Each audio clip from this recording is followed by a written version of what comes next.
Добрый вечер, дорогие друзья. Сегодня 23 ноября, и вы смотрите в прямом эфире информационно-аналитическую авторскую программу «Арена событий», программу для тех, кто хочет знать события в лицо, в студии Владимир Сенюшкин. Прямой эфир, и мы, как всегда, ждем ваших звонков по телефону 35 33 10. Его вы увидите на своих экранах. Мы рады, как всегда, любому интерактивному общению с вами. Сегодня у нас в гостях министр профессионального образования, подготовки и расстановки кадров Дмитрий Глушко. Дмитрий Евгеньевич, добрый вечер, рад вас приветствовать в нашей студии. Итак, давайте с официоза. Программа модернизации системы среднего профессионального образования Республики Саха-Якутия на 16-20 годы. Цели, задачи и что в ней вообще нового? Ну, наверное, более просто, да, и самое первое – это максимальное вовлечение в работу учреждений профессионального образования крупных и средних предприятий, работающих на территории Республики Саха-Якутия. Вовлечение с точки зрения участия в написании вариативной части программ профессионального по программам подготовки, определение требований качества к специалисту, которого выпускает данное учебное заведение, участие в материально-техническом обеспечении учебных заведений для того, чтобы готовить будущего специалиста именно на том оборудовании, на котором ему предстоит работать непосредственно в предприятии. И мы идем в этой работе по пути создания профессионально-образовательных кластеров. Создано уже золотодобывающий, угледобывающий, строительный кластер. В перспективе вот создания как раз кластера по обработке бриллиантов и ювелирного кластера, ну и ряда других. Второе – это создание условий для повышения комфортности проживания учащихся, обучающихся в учреждениях профессионального образования. Но в первую очередь это же, конечно же, создание и развитие комплекса мест в наших общежитиях. В нынешнем году мы запустили общежитие в Ажелуне, в аграрном техникуме, в Жиганске, в техникуме, рассчитанном на молодежь из арктических районов. Задача в городе Якутске на 200 мест. Мы в следующем году будем пускать общежитие. Выполнили значительную часть ремонта в городе Нерингре, тоже порядка 100 мест. Ну и третья, наверное, большая задача в целом программы модернизации, с чего в принципе начинается любая реформа, это анализ состояния и эффективности используемого имущества, которое находится в распоряжении любого хозяина. И тут надо признать, что хозяева мы оказались достаточно плохие.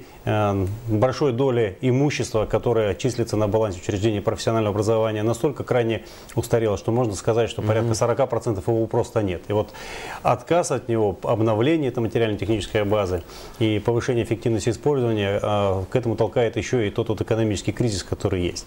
Аварийное и ветхое оборудование не касается, ну, простите, что я так сказал, не касается золота, угля и дерева. Нет, там нормально. То, чем добывают и чем обрабатывают, конечно же, касается. Да, потому что, если приведу пример, что, скажем, в ряде учебных заведений на балансе более 30 автотранспортных средств, а в наличии 2-3 единицы. И вот такое оно, к сожалению, имеет массовый характер. В кластерных вот этих вот образовательных комплексах, производственно-образовательных, есть ли недобор учащихся? Как он есть, скажем, в некоторых других средних специальных? Знаете, на самом деле недобора учащихся в учреждении профессионального образования в соответствии с тем планом, который правительство республики дает нашим учреждениям, его по факту не существует. Есть опоздание в укомплектовании состава учащихся на период, положенный к 1 сентября. По требованиям Федерального министерства образования нам позволяется продлевать время набора, и продлеваем мы до 1 октября, и комплектация у нас каждый год происходит в полном объеме. За этот месяц? Да, за этот месяц. Ну, просто каждый молодой человек, он стремится поступить сначала в центр нашей республики, в столице, в более крупное учебное заведение, но в силу, скажем, своей низкой конкуренции он постепенно начинает оттягиваться к зимним квартирам и в первую очередь туда, где как раз есть общежитие. И вот создание поэтому этих условий для нас очень важно. А есть ли примеры создания таких условий вообще в целом по стране, или это ноу-хау республиканское? Да нет, сегодня все учебные заведения профессионального образования, они стремятся к тому, чтобы соответствовать требованиям работодателей. И, как правило, те техникумы, которые сегодня, скажем так, можно как успешные примеры, они очень тесно связаны с крупными производствами. Не знаю, Уралвагонзавод, например, или корпорация Росатом. Они все имеют сложившиеся отношения с рядом учебных заведений, на базе которых создаются как раз условия и устанавливать современное оборудование, научившись работать на котором, молодой человек приходит на производство и не приходится ему переучиваться. Вот это очень важный элемент. Каких образовательных учреждений системы профобразования касается реструктуризация? И какие, ну там сразу вслед за этим вопрос, какие специальности приоритетны сейчас? Реструктуризация коснулась на сегодняшний день у нас 9 учреждений профессионального образования. В первую очередь это учреждения, которые имели контингент по году, средний так называемый показатель по году, порядка 100 учащихся на учебные заведения. И тут же я хочу отметить, что в этих учебных заведениях, как правило, такое же количество людей, которые работают, а то и больше. И, соответственно, себестоимость подготовки специалиста по программам начального профессионального образования, то есть рабочим специальностям, оно превосходит затраты, скажем, на подготовку по программам MBA менеджеров топ-класса. И, конечно же, это неправильно. Именно этих учреждений в первую очередь и коснулась эта реструктуризация. Ну, во-первых, мы сохранили все учебные заведения, которые территориально располагались в том или ином населенном пункте. Они стали у нас филиалами учебных заведений.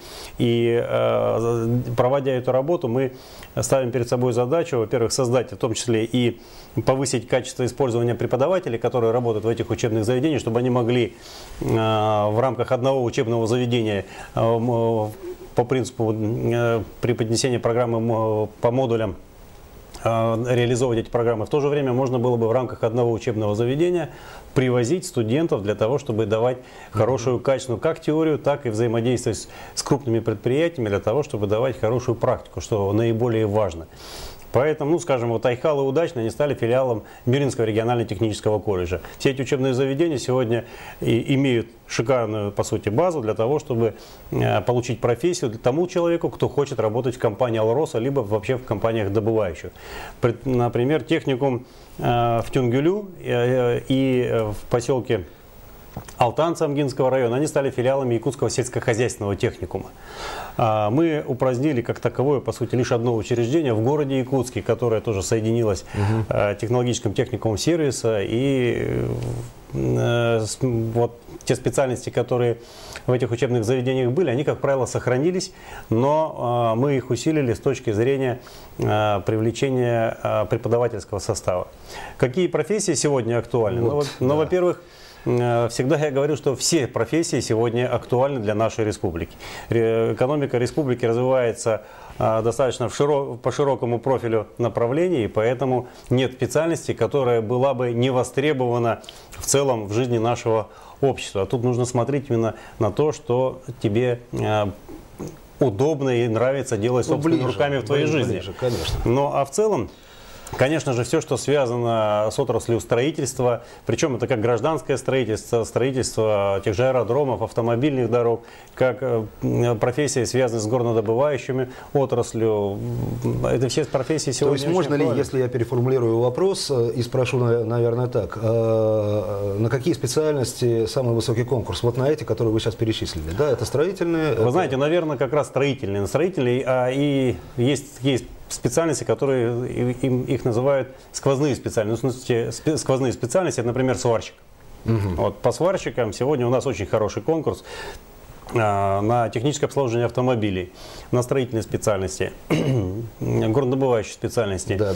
Ну и по ряду специальностей, вот Якутский сельскохозяйственный техникум в нынешнем году имел конкурс более 7 человек на место.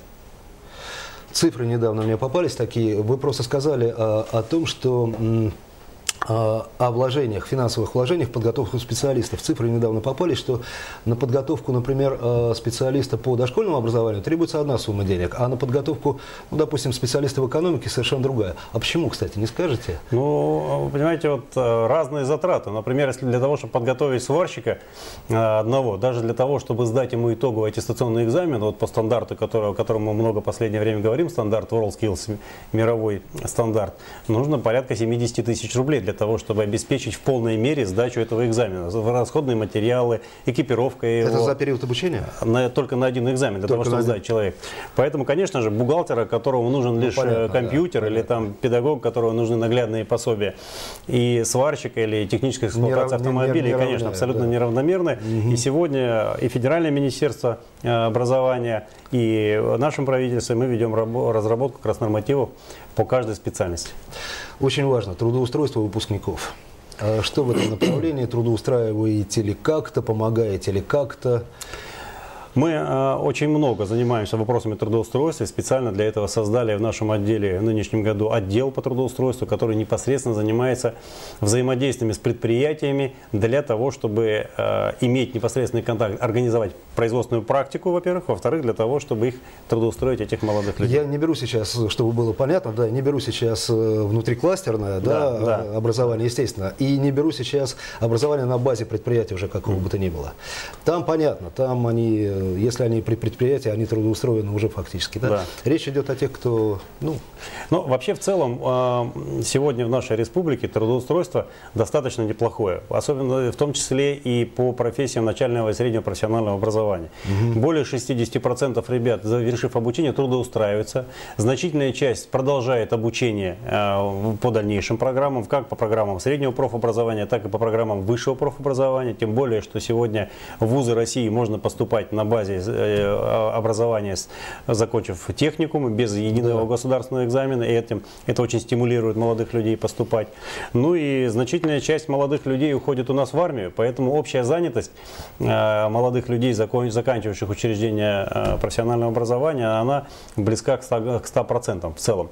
Ну а процент нетрудоустроенных, конечно же, он существует, но мы, наверное, никогда не сможем 100% трудоустроить, потому что существует и определенная конкуренция, существует у людей разная мотивация, успеваемость разная. Кто-то, и получив диплом, не годен к тому, чтобы выполнять эту работу. Есть на самом деле.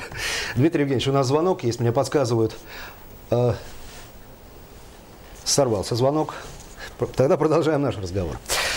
Рабочие специальности, и растет их престиж именно рабочих профессий. Как вы думаете, с какого возраста должна проводиться профориентационная работа с ребенком вообще?